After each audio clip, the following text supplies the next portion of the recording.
Ver a mi propio hijo midiendo las paredes de mi sala como si ya fueran suyas, me revolvió el estómago esa mañana de sol. Soy Amparo, tengo 72 años y fui jefa de enfermeras en el hospital regional. Él cree que tiene el control, pero este viejo techo guarda secretos legales que él ignora por completo. Siempre he creído que las casas tienen alma, que respiran y sienten lo que pasa dentro de sus muros. Mi casa, una construcción antigua de techos altos y un patio central lleno de helechos y macetas de barro, no era la excepción. Llevo aquí más de 40 años. Aquí crié a mis hijos. Aquí velé a mi esposo Roberto cuando el cáncer se lo llevó. Y aquí pensaba pasar mis últimos días tomando mi café de olla y escuchando los canarios cantar. Pero esa mañana, la paz de mi santuario se vio interrumpida por el sonido de unos zapatos de suela dura y la voz acelerada de Rogelio, mi hijo menor. No vino solo. Trajo a un hombre flaco, con un traje que le quedaba grande y una carpeta de cuero bajo el brazo. Rogelio ni siquiera me saludó con el beso habitual en la frente. Entró como un torbellino, señalando las vigas de madera, el piso de mosaico original y los ventanales que daban a la calle empedrada. Yo estaba en mi sillón de lectura, con mis anteojos puestos y un libro sobre plantas medicinales en el regazo.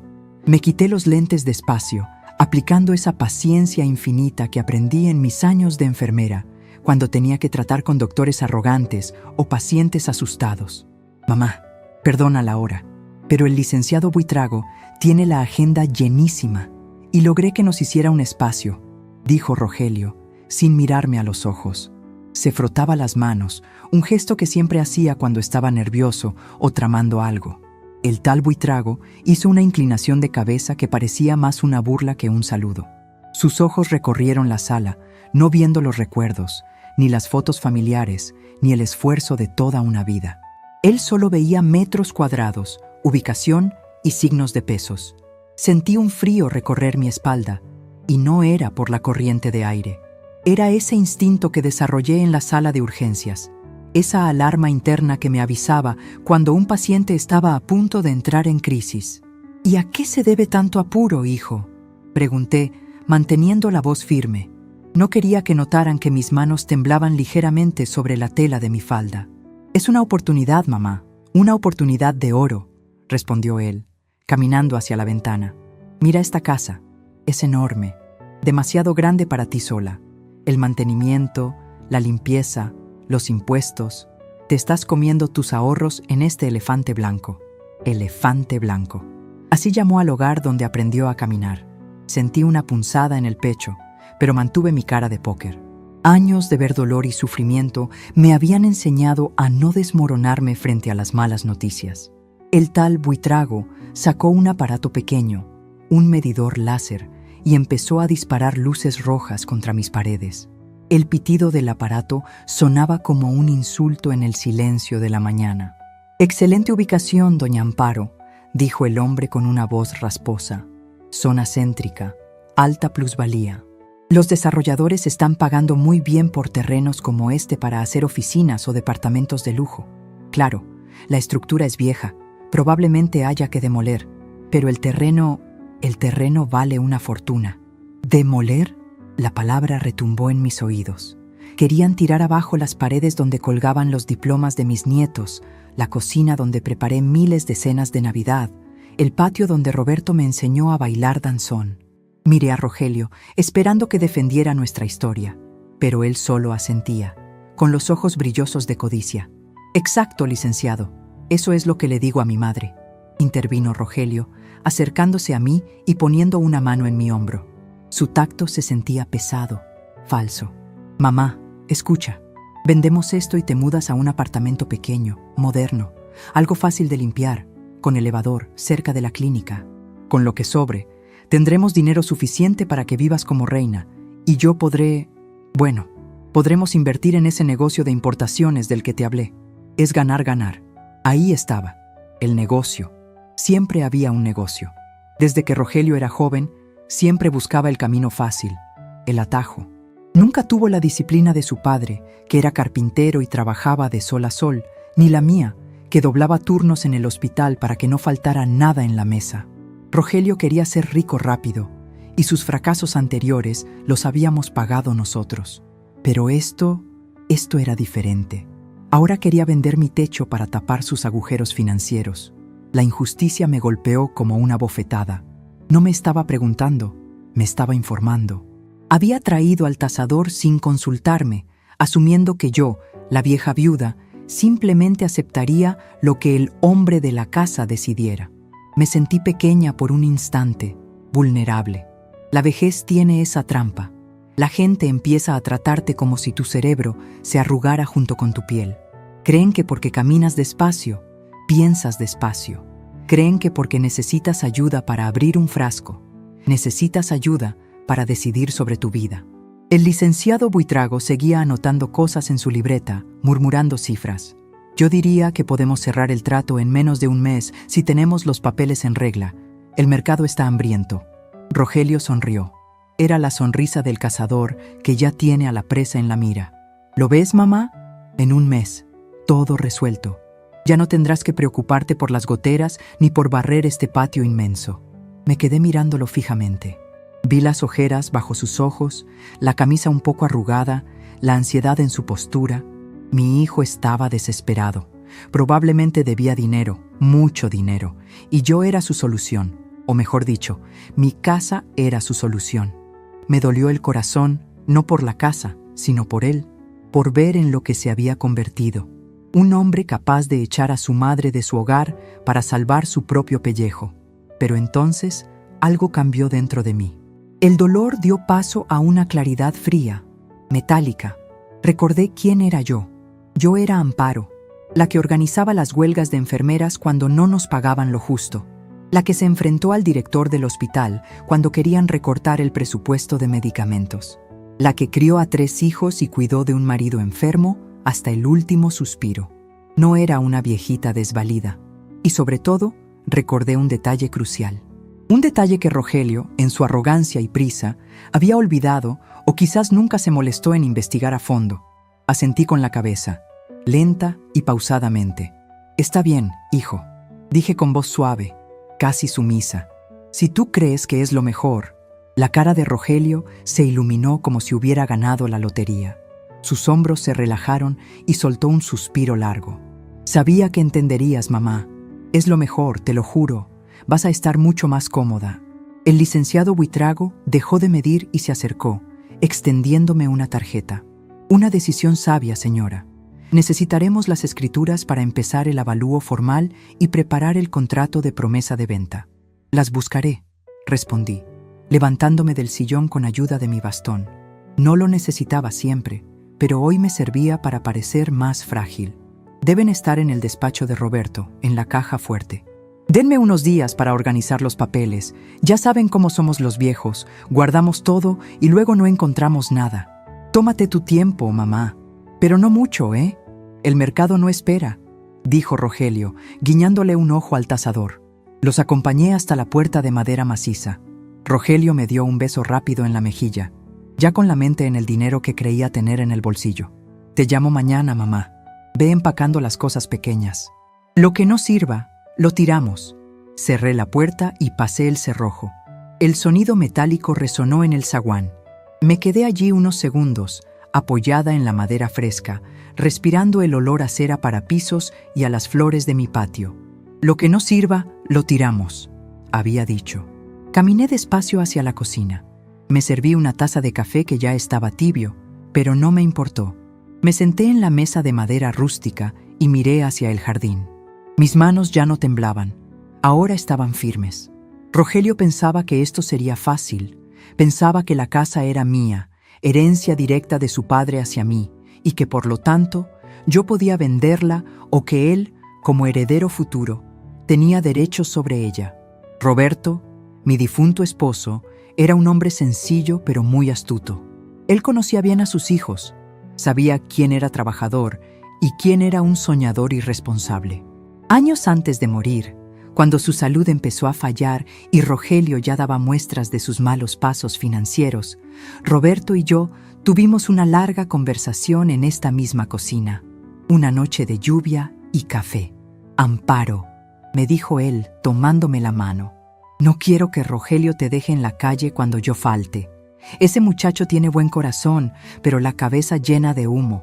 Por eso hicimos lo que hicimos. Me levanté y fui hacia el despacho. Ese cuarto que olía a tabaco y libros viejos. Abrí el cajón del escritorio, el que siempre estaba bajo llave, pero no para buscar lo que Rogelio creía. Saqué una carpeta azul, no las escrituras originales, sino una copia certificada de un documento muy especial, el acta constitutiva de una fundación familiar y el documento de usufructo vitalicio. La casa no estaba a mi nombre. Nunca lo estuvo desde la muerte de Roberto.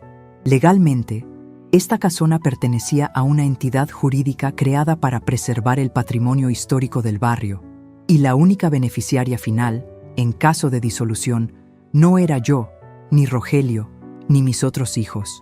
La propiedad estaba a nombre de mi nieta mayor, Camila, la hija que Rogelio abandonó cuando se divorció hace 15 años y a la que no le pasaba ni un peso de pensión. Yo solo tenía el usufructo. Tenía derecho a vivir aquí hasta el día de mi muerte, pero no tenía derecho a vender ni un solo ladrillo, y mucho menos Rogelio. Acaricié el documento con la yema de los dedos. Una sonrisa se dibujó en mi rostro, una sonrisa que no era de alegría, sino de justicia poética. Mi hijo quería jugar a los negocios con su madre, quería vender mi refugio para pagar sus deudas. Bueno, iba a dejar que hiciera sus planes.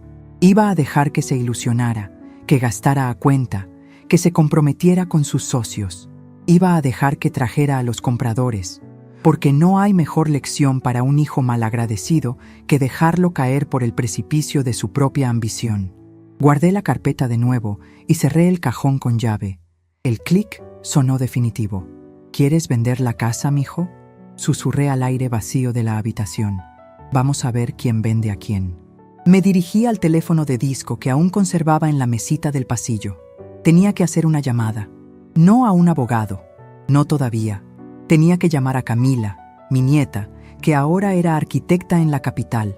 Ella tenía que saber que su padre estaba intentando vender su herencia. Marqué los números despacio, disfrutando cada giro del disco. Mi corazón latía con fuerza, pero esta vez no era por miedo. Era por la adrenalina de la batalla que estaba por comenzar. Rogelio había despertado a la enfermera jefa que llevaba años dormida y estaba a punto de descubrir que con la jefa no se juega. Mientras el teléfono daba tono, miré mi reflejo en el espejo del pasillo. Vi mis arrugas, mi cabello blanco recogido en un chongo, mis ojos cansados pero vivos. Pobre Rogelio, pensé, no sabe que acaba de declarar la guerra en territorio enemigo. El tono del teléfono repicó 3 veces antes de que esa voz joven y enérgica contestara al otro lado de la línea. Era Camila. Al escucharla, sentí que el aire volvía a mis pulmones, como cuando le quitas el oxígeno a un paciente que ya puede respirar por sí mismo. Le conté todo, palabra por palabra, sin omitir la sonrisa codiciosa de su padre ni la mirada fría del tal Buitrago. Hubo un silencio largo, de esos que pesan, seguido de un suspiro que conozco bien, el de la decepción profunda, esa que no sorprende pero igual duele. «Abuela, no te preocupes», me dijo, y su voz sonó tan firme como la mía en mis mejores tiempos. «Los papeles están blindados. Esa casa es patrimonio de la fundación y tú eres la usufructuaria vitalicia. No pueden vender ni un clavo sin mi firma, y mucho menos sin tu consentimiento real». «Pero abuela, si papá está haciendo esto, es porque el agua ya le llegó al cuello». Colgué el teléfono con una sensación extraña. No era alivio, era claridad. Necesitaba saber exactamente a qué me enfrentaba. No bastaba con saber que la casa estaba segura legalmente. Necesitaba entender la magnitud de la tormenta que Rogelio había desatado. Me puse mi abrigo ligero, agarré mi bolsa del mandado y salí a la calle. Para el mundo, solo era doña Amparo yendo a comprar pan y verduras. Para mí, era el inicio de una investigación de campo. Mis pasos me llevaron directo al mercado municipal, ese laberinto de olores y gritos donde se sabe todo lo que pasa en el pueblo antes de que salga en el periódico. Fui al puesto de jugos de la Güera. Su esposo, don Chuy, trabajó 30 años en el registro público de la propiedad y, aunque jubilado, sus hijos y sobrinos seguían ahí. Chuy era de esos hombres que se alimentan de información como si fueran vitaminas. «Doña Amparo, «Dichosos los ojos», gritó Chuy, limpiándose las manos en un trapo. «¿Lo de siempre? ¿Jugo verde para la presión?» «Hoy no, Chuy. Hoy necesito algo más fuerte», le dije, apoyando los codos en la barra de metal frío. «Necesito que me averigües algo». Le di el nombre completo del licenciado Buitrago. Chuy frunció el ceño. Ese nombre tenía mal sabor. Se le notaba en la cara. Hizo un par de llamadas desde su celular, hablando en voz baja, mientras yo fingía escoger unas naranjas. 10 minutos después, regresó con el rostro serio. «Amparo, tenga cuidado. Ese Buitrago no es un abogado de fiar. Se dedica a limpiar propiedades. Busca viejitos solos, los convence de firmar poderes notariales y luego vende los terrenos a constructoras foráneas. Y sobre su hijo, Chuy bajó la voz hasta convertirla en un susurro. Se dice en los pasillos que debe dinero a gente que no perdona. Gente de esa que presta con intereses diarios. Sentí un hueco en el estómago, pero asentí. Agradecí a Chuy y seguí mi camino. Ahora entendía la prisa. Rogelio no quería invertir en un negocio de importaciones. Rogelio estaba corriendo por su vida, y para salvarse, estaba dispuesto a sacrificarme a mí. Regresé a casa caminando despacio, procesando la información. Al entrar, el silencio de mis paredes me recibió como un abrazo. Me senté en el comedor y saqué mi vieja agenda de teléfonos, esa de cuero negro que guardo desde mis tiempos en el hospital. Empecé a pasar las páginas, llenas de nombres de doctores, proveedores, abogados y expacientes agradecidos. Ahí estaba mi verdadero patrimonio. No eran joyas ni cuentas bancarias. Eran favores y respeto acumulado durante 50 años de servicio. Encontré el número de Matilde, una antigua compañera que ahora trabajaba en la notaría más antigua de la ciudad. La llamé. «Mati, necesito un favor. Necesito que me prepares un expediente. Quiero copias certificadas recientes de todo. Y quiero que averigües si han intentado solicitar algún documento sobre mi casa en estos días». «Claro que sí, jefa», me contestó ella, usando el apodo de siempre. «Para usted, lo que sea». Colgué y me quedé mirando el teléfono. Jefa. Hacía tanto que no escuchaba esa palabra. Durante los últimos años me había acostumbrado a ser abuelita, doña Amparo o simplemente señora. La sociedad tiene una forma muy sutil de volverte invisible cuando pasas de los 60. Te empiezan a hablar más alto, como si estuvieras sorda. Te explican cosas simples, como si fueras tonta. Te apartan de las decisiones importantes, como si tu opinión ya hubiera caducado. Me miré las manos. Tenían manchas de la edad y la piel fina como papel de arroz. Pero eran las mismas manos que habían suturado heridas en medio de apagones, que habían canalizado venas imposibles en bebés prematuros, que habían sostenido la mano de moribundos para que no se fueran solos. Rogelio veía estas manos y pensaba en debilidad.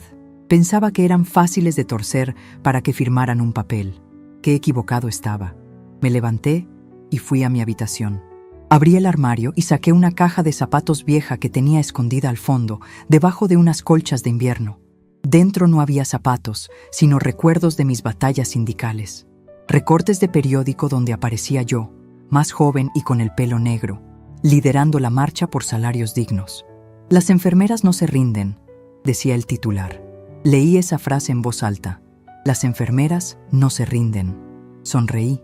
Rogelio creía que estaba lidiando con su mamá, la que le hacía caldo de pollo cuando tenía gripe.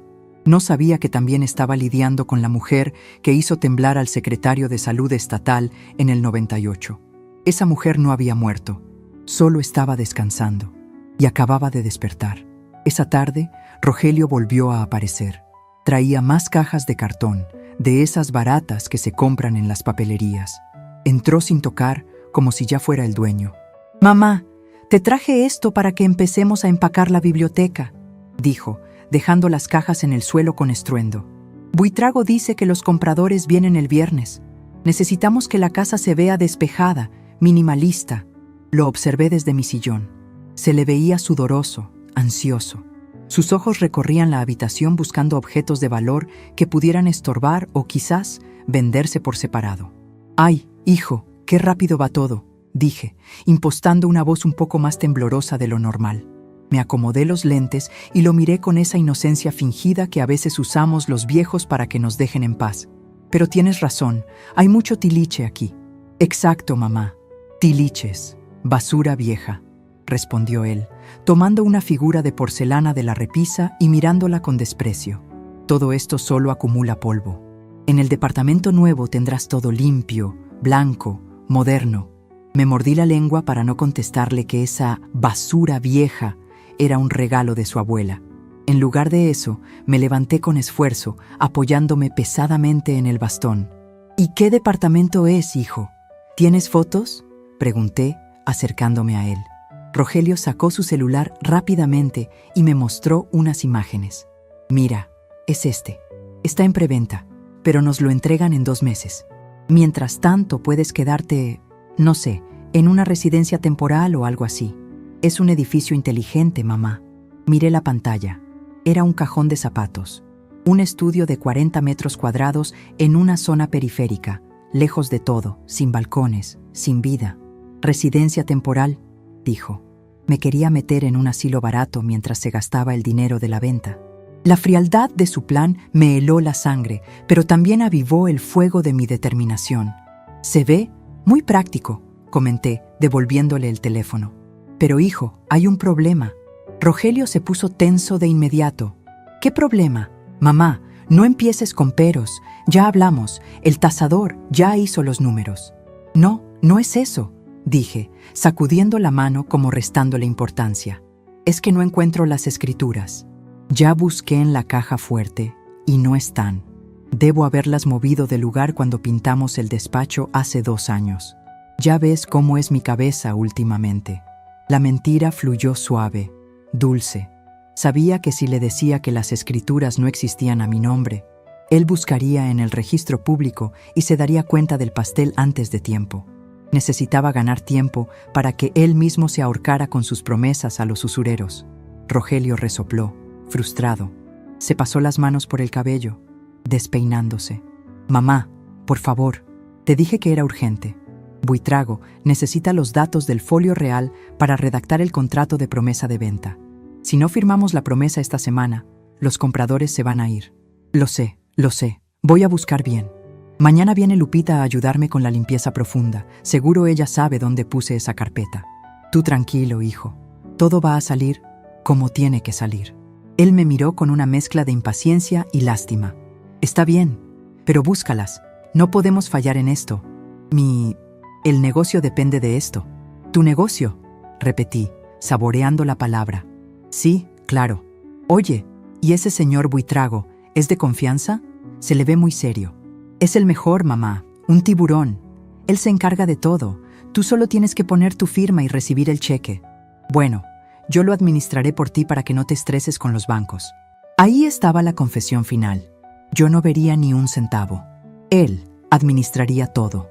Qué bueno que te tengo a ti, Rogelio, dije, y por dentro sentí ganas de vomitar. ¿Eres tan previsor? Cuando se fue, cerré la puerta y solté el aire. Mi actuación había sido digna de un Oscar. Me dirigí a la cocina y me preparé un té de tila. Mis manos ya no temblaban en absoluto. Estaban firmes, listas para operar. Esa noche no dormí mucho, pero no fue por insomnio, sino por planificación. Me senté en el despacho de Roberto. Encendí la lámpara de lectura y saqué una libreta nueva. En la primera página escribí: Operación Elefante Blanco. Empecé a trazar el plan. No bastaba con decir no. Rogelio estaba desesperado.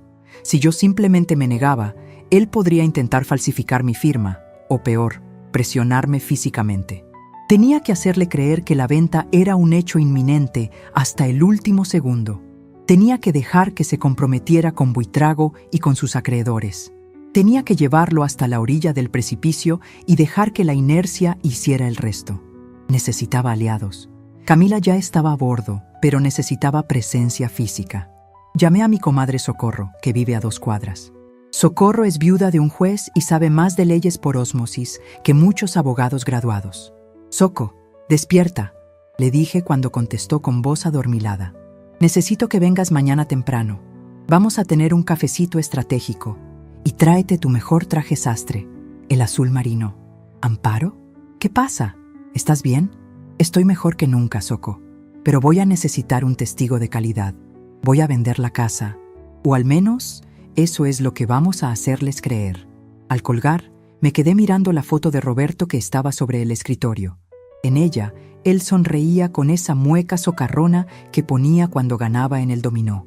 «Viejo», murmuré.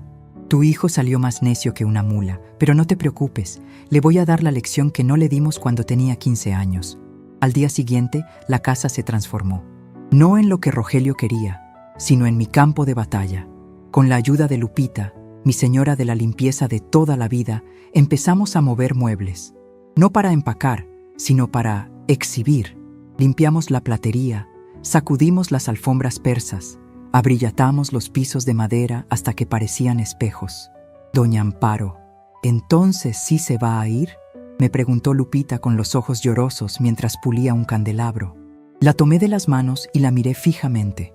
«Lupita, escúchame bien. De esta casa me sacan con los pies por delante, pero necesito que tú sigas el juego. Cuando venga mi hijo, tú dile que estamos tristes pero que estamos empacando. ¿Entendido?». Lupita, que es lista como el hambre, se secó las lágrimas y una sonrisa pícara apareció en su rostro. «Entendido, jefa. ¿Le pongo cara de velorio al joven Rogelio?». «De velorio y de resignación, Lupita. Eso es lo que él quiere ver». A media mañana llegó Socorro, impecable, con su traje sastre y su collar de perlas. Le serví café y le expliqué el plan detalladamente. Ella escuchaba y asentía, con los ojos brillando de emoción. A nuestra edad, la aventura es un bien escaso, y esto prometía ser mejor que cualquier telenovela. «Entonces, ¿tú quieres que yo esté aquí cuando traigan el contrato?», preguntó Soco. «Quiero que estés aquí como mi asesora personal. Rogelio va a traer a Buitrago.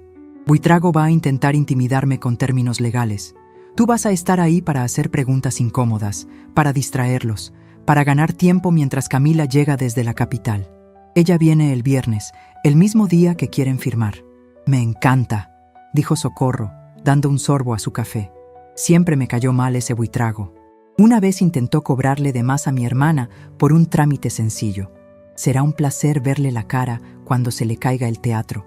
Pasaron los días y la tensión en la casa era palpable, pero controlada.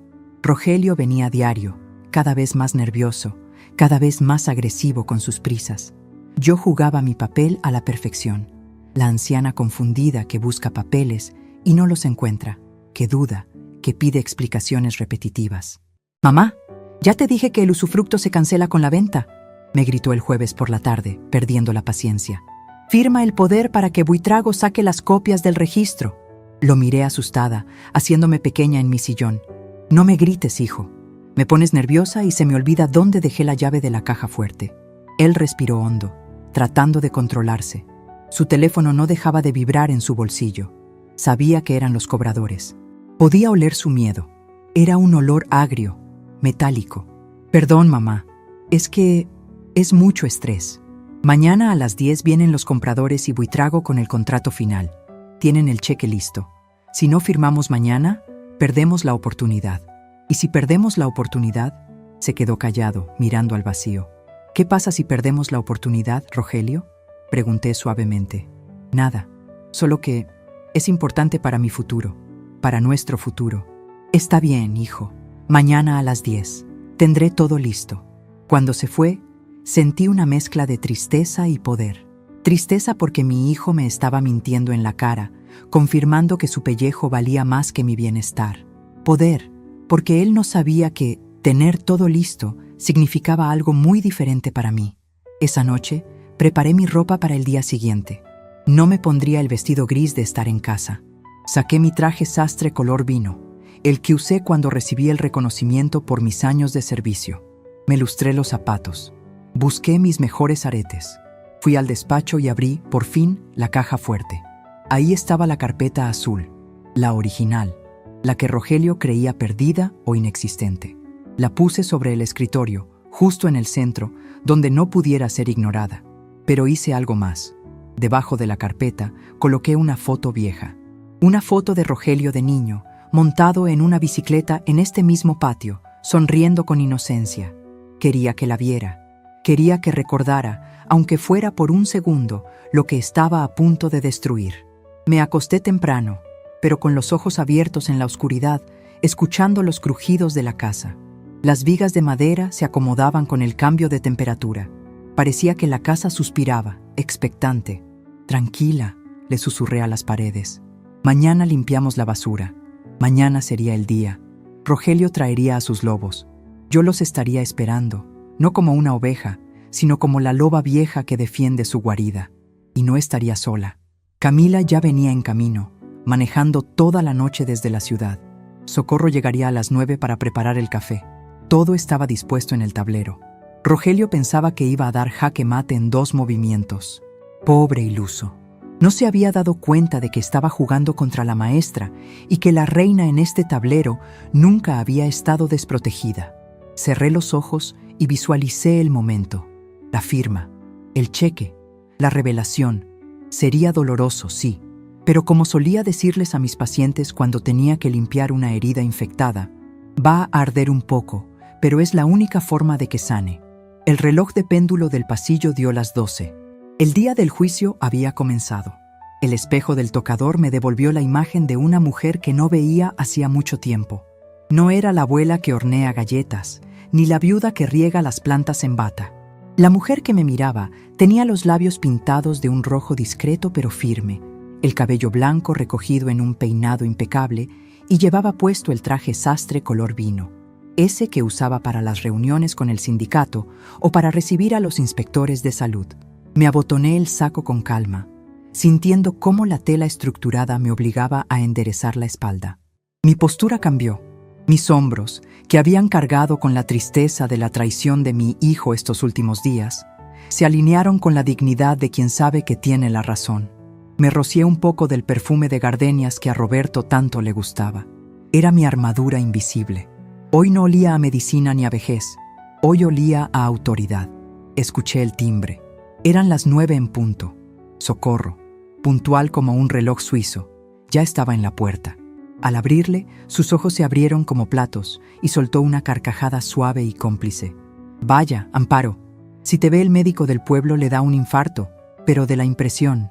Te ves regia», dijo, entrando con su bolso de piel bajo el brazo y esa elegancia natural que tienen algunas mujeres que han vivido mucho y temido poco. «Gracias, comadre. Hoy es día de fiesta, ¿no? O al menos eso cree Rogelio», respondí cerrando la puerta tras ella. «¿Estás lista?», me preguntó, ya más seria, mientras caminábamos hacia el comedor. «Más que lista, Soco. Estoy impaciente. Quiero verles las caras cuando se den cuenta de que este elefante blanco tiene colmillos». Nos sentamos en la mesa principal. Habíamos preparado el escenario con minucia quirúrgica. No había cajas de mudanza a la vista en esa habitación. Al contrario, la mesa de caoba estaba vestida con el mantel de lino bordado a mano. El juego de café de plata brillaba inmaculado y había un plato con pan dulce recién horneado. Todo gritaba permanencia, no despedida. Era mi primera jugada psicológica, el contraste visual. Ellos esperaban un campamento de derrota. Yo les ofrecía un palacio en pleno funcionamiento. A las 10:05, el sonido de un motor potente rompió la calma de la calle. Me asomé discretamente por la cortina. Era una camioneta negra, grande y ostentosa, de esas que gritan «dinero nuevo». De ella bajaron Rogelio, el licenciado Buitrago y un tercer hombre que no conocía, un tipo calvo con lentes oscuros y un portafolios metálico. Rogelio se veía pálido. Se secaba el sudor de la frente con un pañuelo antes de tocar el timbre. Pobre muchacho. Si hubiera usado esa energía para trabajar honradamente, sería dueño de medio pueblo. Pero eligió el camino de las apariencias y ahora las apariencias se lo estaban comiendo vivo. Abrí la puerta antes de que tocaran. Quería recibirlos de pie, bloqueando el umbral, obligándolos a pedir permiso para entrar en mi dominio. «Buenos días, hijo». «Caballeros», dije con voz potente, proyectada desde el diafragma, tal como hacía en los pasillos del hospital para controlar el caos. Rogelio se quedó paralizado un segundo. Me escaneó de arriba a abajo, confundido por mi ropa y mi actitud. «Mamá, ¿por qué estás vestida así? Pensé que estarías cómoda para, ya sabes, para firmar y seguir empacando. La ocasión lo amerita, Rogelio. Uno no vende el trabajo de toda una vida en pantuflas», respondí con una sonrisa gélida. «Pasen, el café está servido».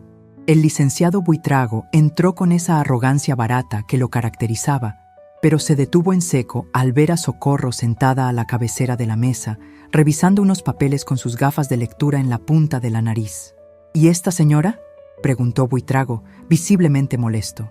Dijimos que sería una reunión privada, doña Amparo, sin extraños.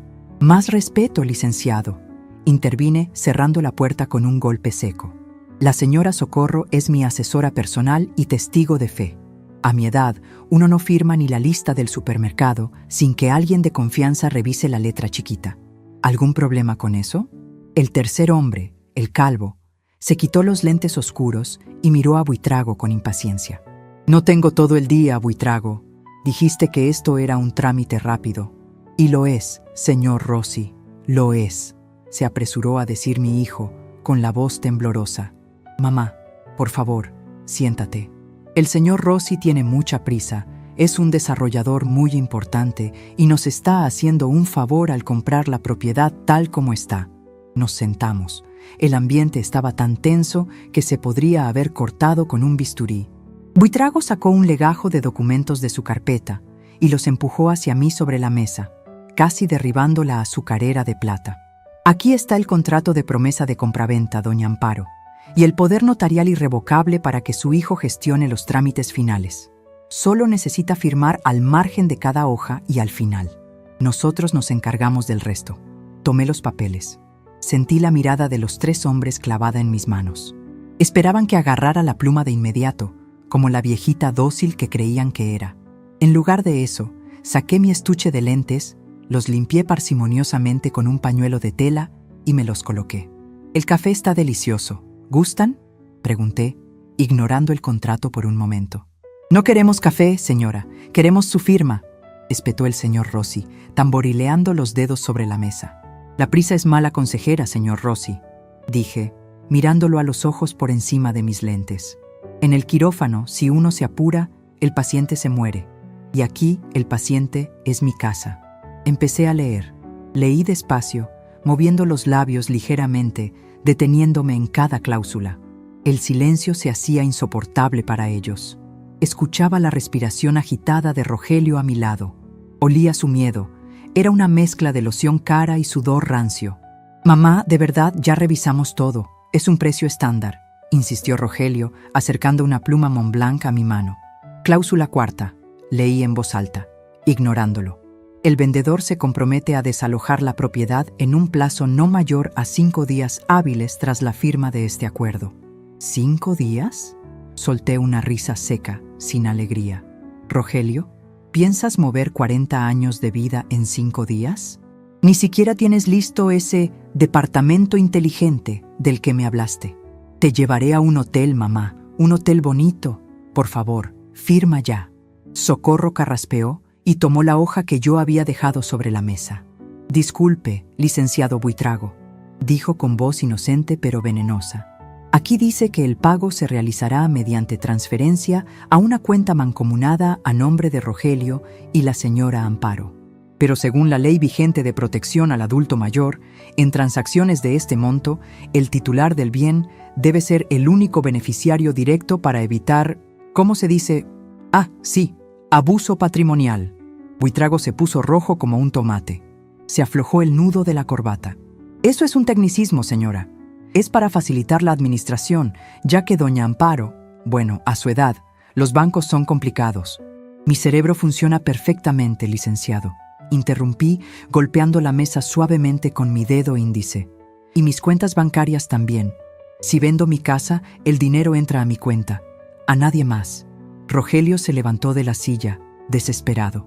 «Mamá, deja de poner trabas. Necesitamos ese dinero hoy», gritó, y al hacerlo, la máscara de hijo preocupado se cayó por completo. Su rostro estaba desencajado por la angustia. Lo miré con una calma que me sorprendió incluso a mí. «¿Necesitamos, Rogelio? ¿O necesitas?» El señor Rossi se puso de pie, cerrando su portafolios metálico con un chasquido violento. «Buitrago, me dijiste que la vieja estaba lista, que era cosa de 5 minutos. Yo no hago tratos con gente que no sabe lo que quiere. Tengo otros terrenos que ver». «No, espere, señor Rossi», suplicó Rogelio, agarrándolo del brazo. Ella va a firmar. Es solo que le gusta leer. Es su costumbre. Mamá, firma. Firma, maldita sea.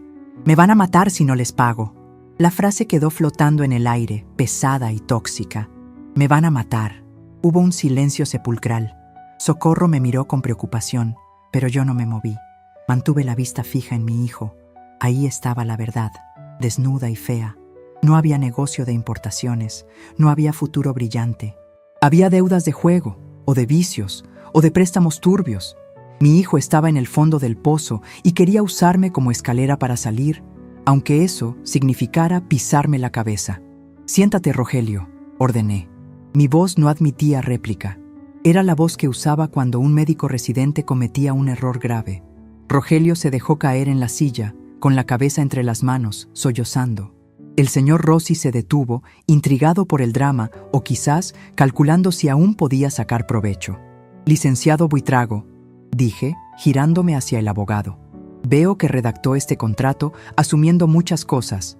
Asumió que soy tonta, asumió que estoy sola. Y lo más grave, asumió que tiene la documentación correcta. Tengo las copias de las escrituras antiguas, señora. El registro público es lento, pero con su firma en este poder, nosotros actualizamos todo. Es un procedimiento estándar, respondió Buitrago, aunque su voz ya no sonaba tan segura. Sus ojos bailaban de un lado a otro, evitando los míos. Procedimiento estándar, repetí, saboreando las palabras con ironía. ¿Sabe? Ayer estuve revisando mis archivos. Me gusta tener todo en orden. Y encontré algo que creo que debería ver antes de que sigamos con esta farsa. Me levanté despacio, disfrutando cada segundo de su confusión. Caminé hacia el mueble trinchador que estaba a mi espalda. Todos los ojos me seguían. Rogelio levantó la cabeza, con los ojos rojos e hinchados. ¿Qué vas a hacer, mamá? Voy a darles una lección de anatomía legal, hijo, respondí. Abrí el cajón y saqué, no la carpeta azul todavía, sino un simple recibo de predial antiguo que tenía preparado como cebo. Regresé a la mesa y lo puse frente al señor Rossi. Mire el nombre del titular en este recibo de hace 10 años, señor Rossi. El hombre se ajustó los lentes y leyó. Fundación Cultural Familia. ¿Qué es esto? Exacto, dije cruzándome de brazos. ¿Qué es esto? Parece que el licenciado Buitrago no hizo su tarea. ¿Cómo pretende venderme una propiedad que, según este papel, tiene una carga administrativa especial? Buitrago palideció. Le arrebató el papel a Rossi. Esto debe ser un error del catastro.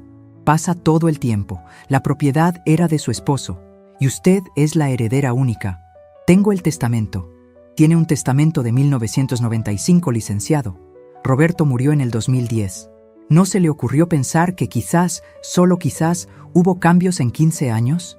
Mi tono era suave, casi pedagógico, lo que lo hacía más humillante. Rogelio me miraba como si me hubiera salido una segunda cabeza. Mamá, ¿de qué estás hablando? Papá me dijo que la casa sería para nosotros. Tu padre dijo muchas cosas, Rogelio. Y también vio muchas cosas. Vio cómo malgastabas tu primer sueldo. Vio cómo te divorciaste y dejaste a tu hija sin nada. Vio cómo cada negocio tuyo terminaba en desastre. Tu padre te amaba, hijo, pero no era ciego. Y yo tampoco. El señor Rossi soltó una risotada sarcástica. Buitrago, eres un imbécil. Me trajiste a comprar una propiedad con problemas de sucesión. ¿Sabes cuánto tiempo toma limpiar eso en tribunales? Años. No, gritó Buitrago, sudando a mares. Señora Amparo, usted puede arreglar esto ahora mismo. Si firma el poder amplio, nosotros podemos disolver cualquier entidad anterior o rectificar el título. Usted es la dueña, usted manda. Solo firme aquí y le damos el cheque ahora mismo. Mire la cifra. Empujó el cheque hacia mí. Era una cantidad obscena de ceros, suficiente para comprar 3 casas como esta en otro barrio, o para pagar las deudas de Rogelio y sobrarle para arruinarse otra vez. Tomé el cheque. El papel se sentía frío. Rogelio contenía la respiración, con una esperanza patética brillando en sus ojos. Creía que el dinero me deslumbraría. Creía que, al final, la codicia o el miedo me doblarían la mano. Miré a Socorro. Ella asintió levemente. Era el momento de apretar el torniquete. Es mucho dinero, dije, dejando el cheque sobre la mesa. Pero hay un problema, señores. Un problema que ni todo el oro del mundo puede arreglar en este momento. ¿Qué problema?, preguntaron los tres al unísono, las voces mezcladas en un coro de desesperación y avaricia. El problema es que para vender algo, uno tiene que ser el dueño, dije, bajando la voz hasta convertirla en un susurro peligroso. Y ustedes están asumiendo que esta casa es mía para venderla. Están asumiendo que yo soy la última palabra. Tú eres la dueña, chilló Rogelio, golpeando la mesa. Deja de jugar. Tengo gente esperándome. Si no llevo el dinero hoy, ¿si no qué, Rogelio? Lo interrumpí, inclinándome hacia él. ¿Te rompen las piernas? ¿Te quitan el coche? ¿O vienen por nosotros? Porque si has traído ese tipo de peligro a mi puerta, entonces ya no estamos hablando de una venta, estamos hablando de un crimen. El sonido de un auto frenando afuera interrumpió la escena, pero no era un frenazo agresivo como el de la camioneta. Era un motor suave, preciso. Escuché el golpe de una puerta de coche cerrándose con firmeza. Rogelio miró hacia la ventana, asustado. ¿Quién es? Son ellos. Sonreí. No eran ellos. Era mi caballería. Señores, dije, enderezándome y alisando mi saco color vino. Creo que esta reunión se ha puesto demasiado intensa para una simple anciana y su asesora. Así que me tomé la libertad de invitar a la única persona que realmente puede aclarar este desastre. ¿Llamaste a la policía?, preguntó Buitrago, recogiendo sus papeles nerviosamente. No, licenciado, la policía es para los ladrones comunes. Para lo que ustedes están intentando hacer se necesita algo más, estructural. La puerta de la entrada se abrió. No había echado el cerrojo. Los pasos de tacón resonaron en el pasillo, firmes, rítmicos, acercándose al comedor. Eran los pasos de una mujer joven, fuerte, decidida. Rogelio se giró hacia la entrada del comedor y vi cómo el color abandonaba su rostro por completo, dejándolo gris, como ceniza. En el umbral apareció Camila, mi nieta, alta, con un traje de arquitecta moderno, una carpeta de cuero bajo el brazo y una mirada que heredó directamente de mí, pero afilada con la juventud y la educación que su padre nunca le pagó. «Buenos días», dijo Camila con una voz que llenó la habitación. «Lamento la demora. El tráfico en la autopista estaba terrible, pero veo que llegué justo a tiempo para impedir que mi padre cometa fraude». El señor Rossi miró a Camila, luego a mí y luego a Buitrago. ¿Y esta quién diablos es? Me quité los lentes despacio y los dejé sobre la mesa, justo encima del contrato no firmado. Señor Rossi, le presento a la verdadera dueña de esta casa. El silencio que siguió fue absoluto, roto solo por el sonido lejano de un canario cantando en el patio, ajeno a que acababa de caer una bomba en el comedor. Rogelio se hundió en su silla, derrotado, mientras yo sentía cómo la sangre volvía a circular por mis venas con la fuerza de la victoria. La operación Elefante Blanco acababa de entrar en su fase crítica. La entrada de Camila fue como abrir una ventana en una habitación llena de humo.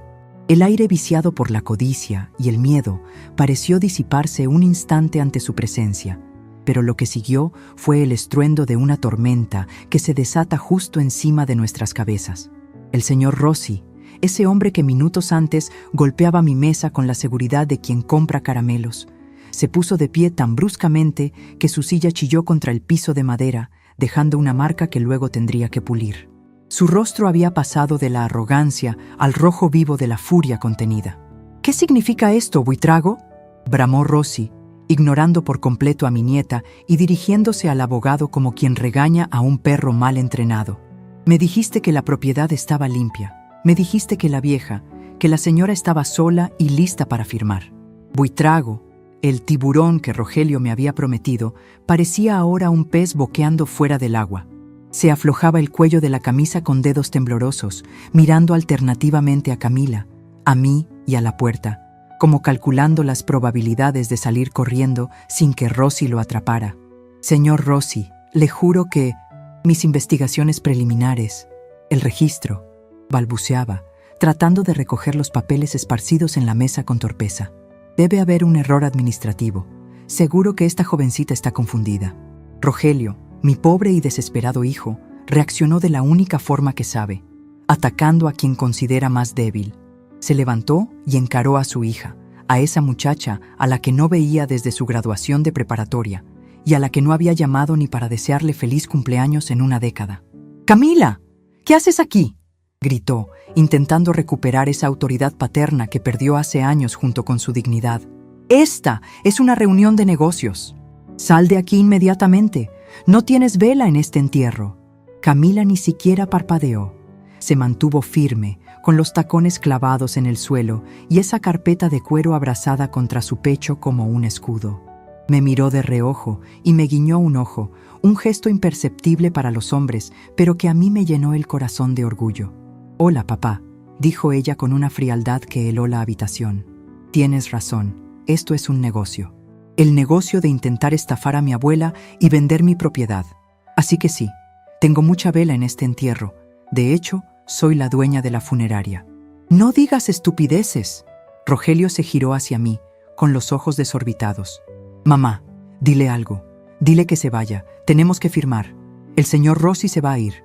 Me acomodé en mi silla, crucé las manos sobre el regazo y miré a mi hijo con una lástima profunda. «El señor Rossi ya se está yendo, Rogelio, pero no porque Camila esté aquí, sino porque se ha dado cuenta de que le has intentado vender aire». Rossi cerró su maletín metálico con un golpe seco que resonó como un disparo. «Vámonos», dijo, dándole la espalda a la mesa. «Buitrago, me vas a devolver el anticipo de mis honorarios y me vas a pagar el día perdido. Y tú, Rogelio, suerte con tus deudas, la vas a necesitar». Fue en ese momento cuando el pánico real se apoderó de mi hijo. No era el miedo a perder un negocio, era el terror puro de quien ve venir la guillotina. Se abalanzó hacia Rossi, agarrándolo de la manga del saco. «No, espere, por favor, es un malentendido», suplicó Rogelio con la voz quebrada. «Lo podemos arreglar. Mamá, firma el poder, firma y luego arreglamos lo de Camila. Seguro es un papel viejo lo que tiene». Camila dio un paso al frente y puso la carpeta sobre la mesa, justo encima del cheque inútil que Rossi había extendido minutos antes. Abrió la tapa de cuero.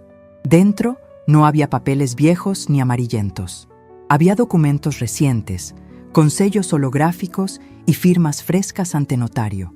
«No hay nada que arreglar, papá», dijo Camila, con voz calmada y profesional. «Lo que ves aquí es el acta constitutiva de la Fundación Roberto y Amparo para la Preservación Familiar. Abuelo y abuela la crearon hace 15 años, justo después de que hipotecaste tu casa y perdiste el auto en las apuestas». Rogelio se quedó paralizado, con la boca abierta. Soltó el brazo de Rossi, quien se quedó observando la escena con una mezcla de curiosidad morbosa y desprecio. «¿Papá? ¿Papá hizo esto?», preguntó Rogelio, su voz apenas un susurro. «Así es», intervine yo, levantándome despacio. Mis piernas dolían un poco por la tensión, pero me mantuve erguida. «Tu padre sabía que llegaría este día, Rogelio. Sabía que cuando él faltara, tú vendrías por la casa. Sabía que verías estos muros no como un hogar, sino como un cheque al portador». Tomé el documento principal y señalé una cláusula resaltada en negritas. «Lee aquí, licenciado Buitrago. Usted que sabe tanto de leyes, léalo en voz alta para que todos escuchen». Buitrago, sudando a mares, se acercó y leyó con voz temblorosa. «La propiedad del inmueble queda transferida en su totalidad a la Fundación, designando como única beneficiaria final a la señorita Camila, reservando el usufructo vitalicio y gratuito a favor de la señora Amparo.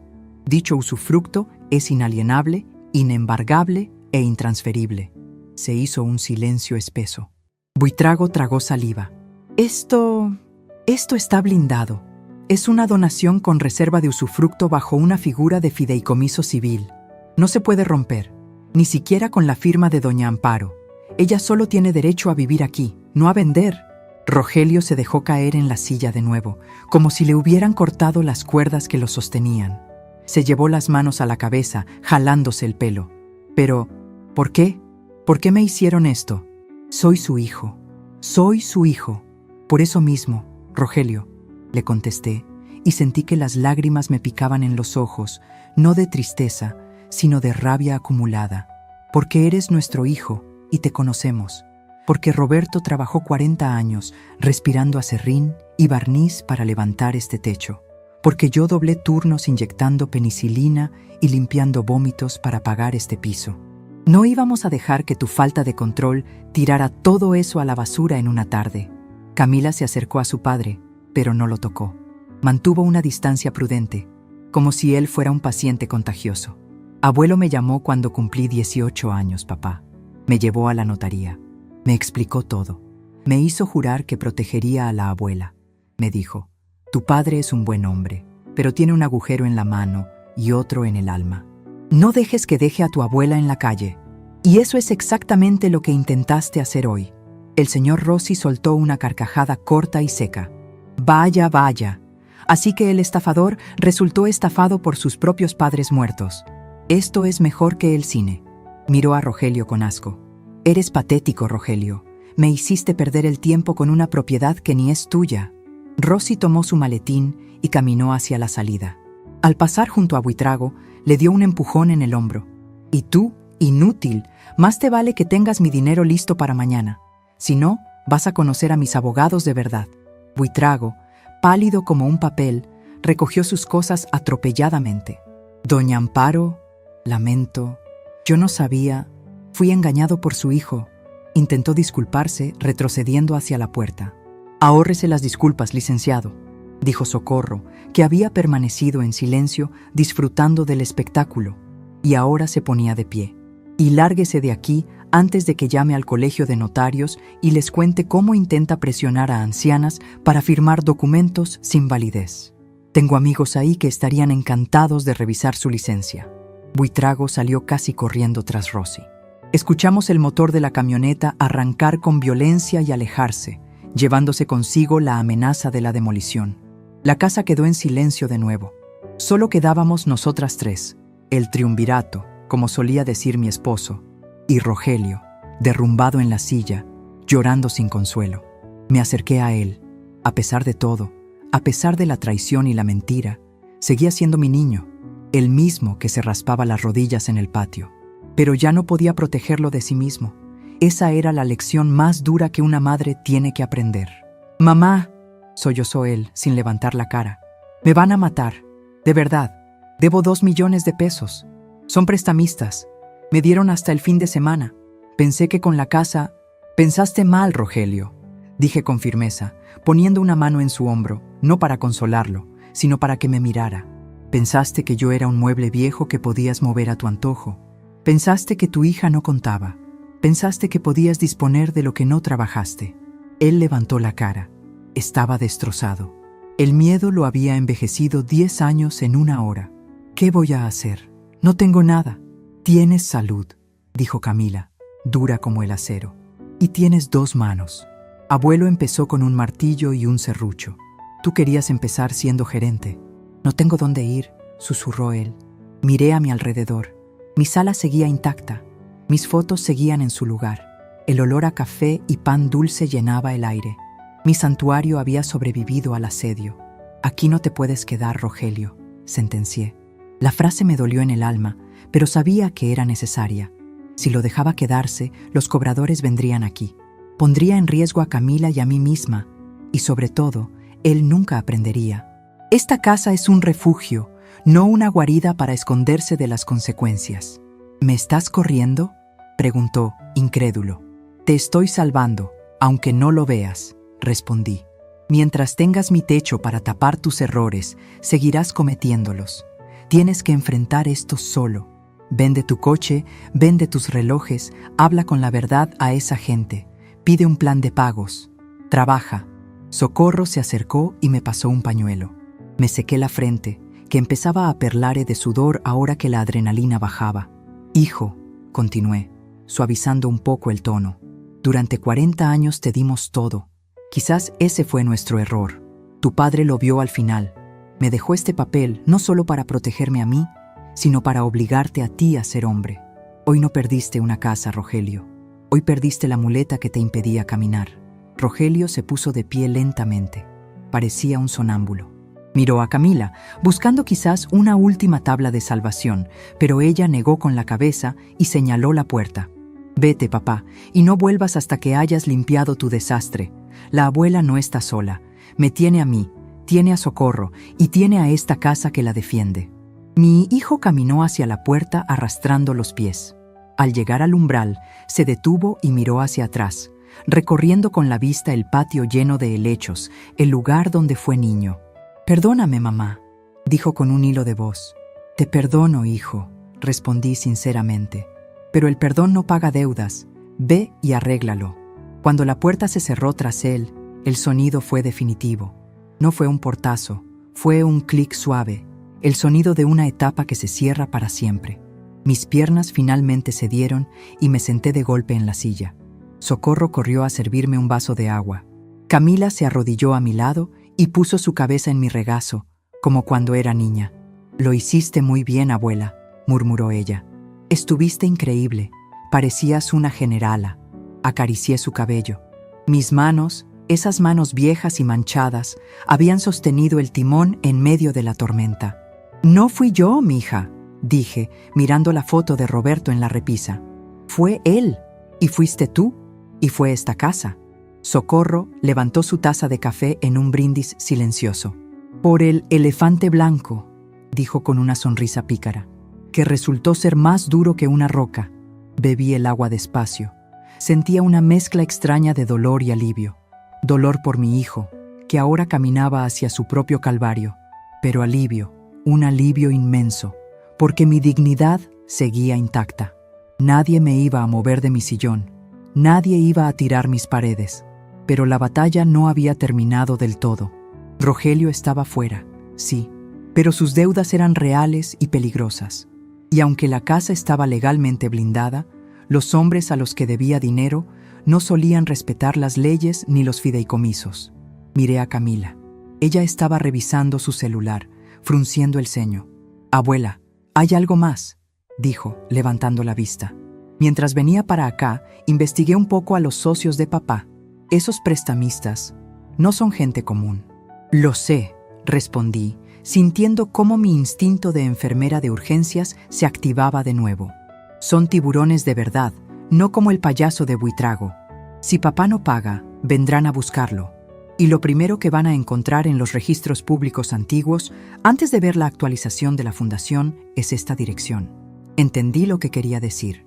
Habíamos ganado la batalla legal. Habíamos humillado a los buitres de cuello blanco, pero ahora nos enfrentábamos a una amenaza más física, más cruda. Me levanté, apoyándome en el bastón, pero esta vez no para fingir debilidad. «Entonces tenemos que prepararnos, Camila. Si vienen a buscar a Rogelio, no lo van a encontrar. Y si creen que pueden asustar a 3 mujeres solas, se van a llevar una sorpresa más grande que la de Rosy». Caminé hacia la ventana que daba a la calle. El sol del mediodía iluminaba las piedras del empedrado. Me sentí fuerte, me sentí viva. «Socorro», dije volviéndome hacia mi amiga. «Llama a tu sobrino, el comandante de policía. Dile que venga a tomar café y pan dulce. Creo que vamos a necesitar que la patrulla haga rondines más frecuentes. Y Camila», agregué, «vamos a cambiar las cerraduras. Todas. Hoy mismo». La transformación había comenzado. Ya no era la viuda vulnerable esperando a que decidieran su destino. Ahora era la guardiana de la fortaleza. Y si Rogelio había traído la guerra a mi puerta, yo la terminaría bajo mis propios términos. Miré el contrato de compraventa que seguía sobre la mesa, con el espacio de mi firma vacío. Lo tomé, lo rompí en 4 pedazos con una satisfacción lenta y deliberada y dejé caer los trozos en la papelera. «A la basura», susurré. «Lo que no sirve, se tira». El teléfono empezó a sonar de nuevo. Lo dejé repicar. Ahora el tiempo corría a mi favor. Han pasado 6 meses desde aquella mañana en que mi comedor se convirtió en un campo de batalla y mi firma, en el arma más poderosa que nunca supe que tenía. Hoy, el sol entra por los ventanales de la sala con una luz diferente, más limpia, como si hasta el polvo hubiera entendido que aquí ya no hay lugar para secretos ni angustias. Me levanto temprano, como siempre, pero ya no me duelen las rodillas con el peso de la incertidumbre. Mientras cuelo el café de olla, escucho los pasos de Camila en la planta alta. Mi nieta decidió mudar su despacho de arquitectura a las habitaciones traseras de la casa, esas que daban al patio de servicio y que llevaban años acumulando cajas.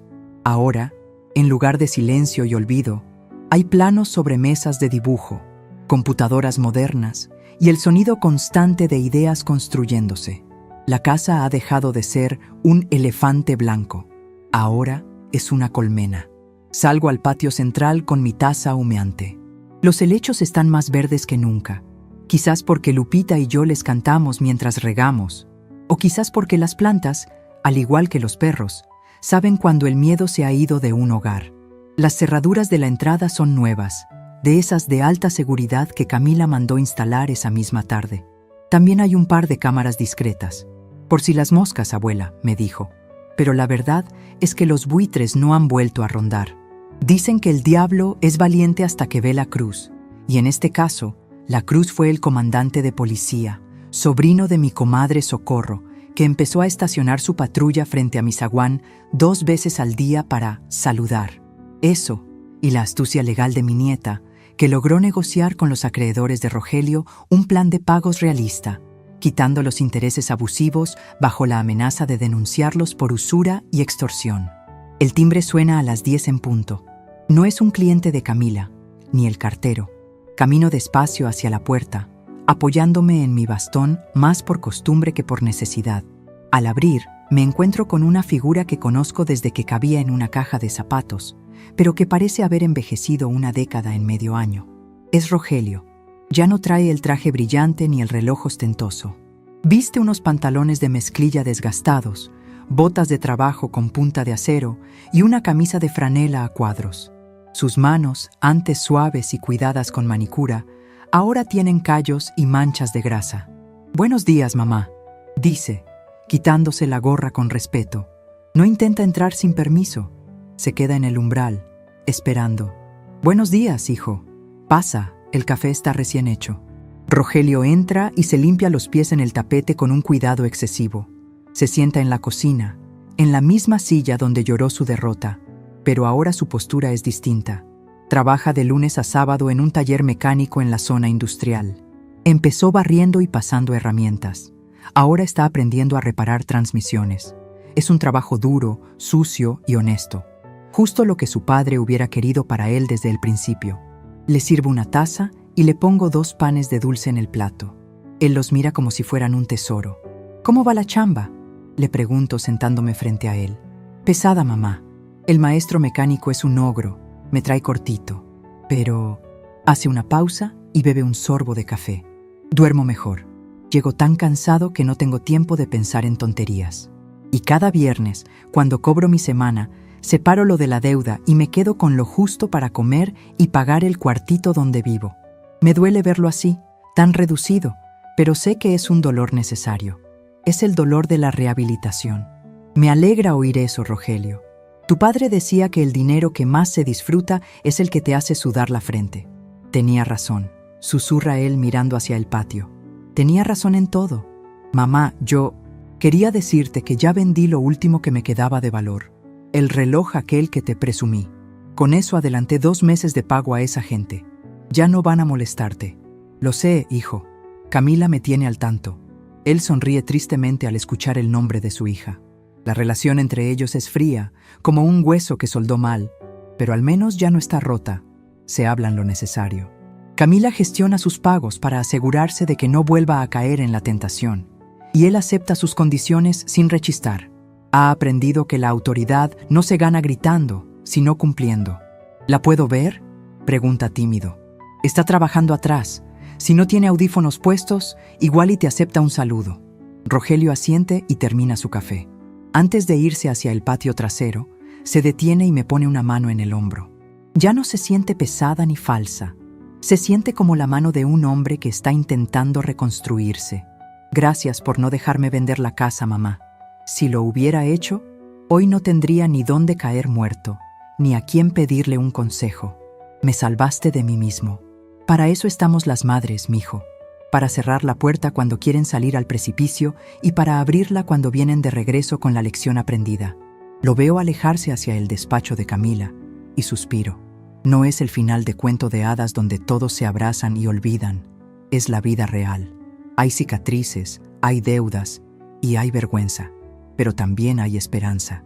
Rogelio está pagando el precio de su arrogancia, pero al menos está vivo y, por primera vez en años, tiene los pies sobre la tierra. Me quedo sola en la cocina un momento, disfrutando del silencio. Pero el silencio dura poco. A las 11 empiezan a llegar. Esta es la otra parte de mi nueva realidad, la que más me llena el pecho de orgullo. Cuando se corrió la voz de que la casa no se vendía y que yo me quedaba, mis amigas y vecinas lo celebraron como una victoria propia.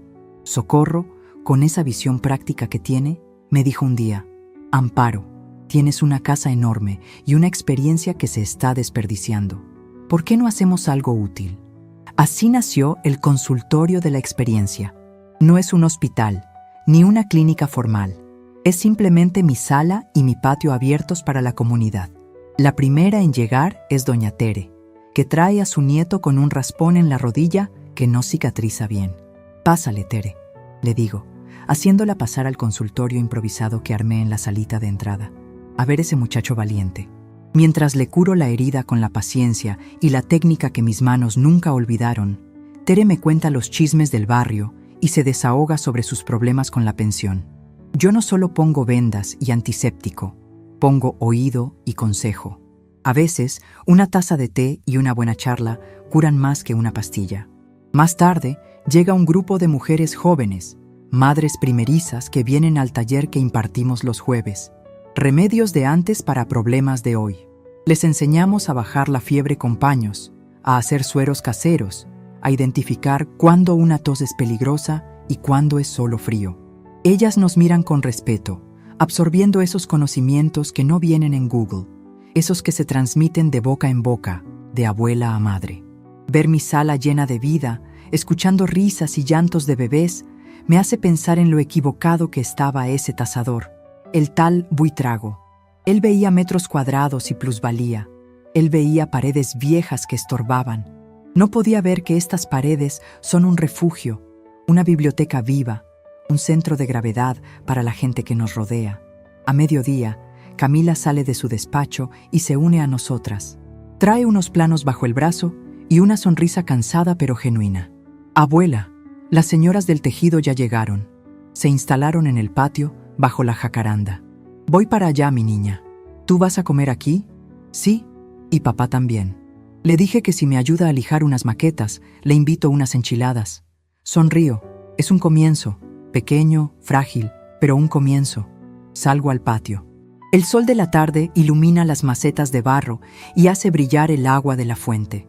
Ahí están mis amigas, Socorro, Matilde, Piedad. Están tejiendo chambritas para el hospital civil, riendo y comentando las noticias. Al verme, me saludan con cariño. «¡Llegó la jefa!», grita Socorro, levantando sus agujas como si fueran espadas. Me siento con ellas. Tomo mi propio tejido. Miro a mi alrededor y siento una paz profunda, sólida. Hace unos meses me sentía una víctima. Me sentía una vieja a la que querían arrumbar en un rincón oscuro para que no estorbara. Creía que mi tiempo de tomar decisiones había pasado. Qué gran mentira nos vende la sociedad. Nos hacen creer que al llegar a cierta edad nos volvemos invisibles, transparentes. Nos dicen que ya no producimos, que solo consumimos recursos. Intentaron convencerme de que mi casa era demasiado grande para mí, que yo era demasiado pequeña para ella. Pero descubrí que la vejez no es una resta, es una suma. Soy todo lo que fui.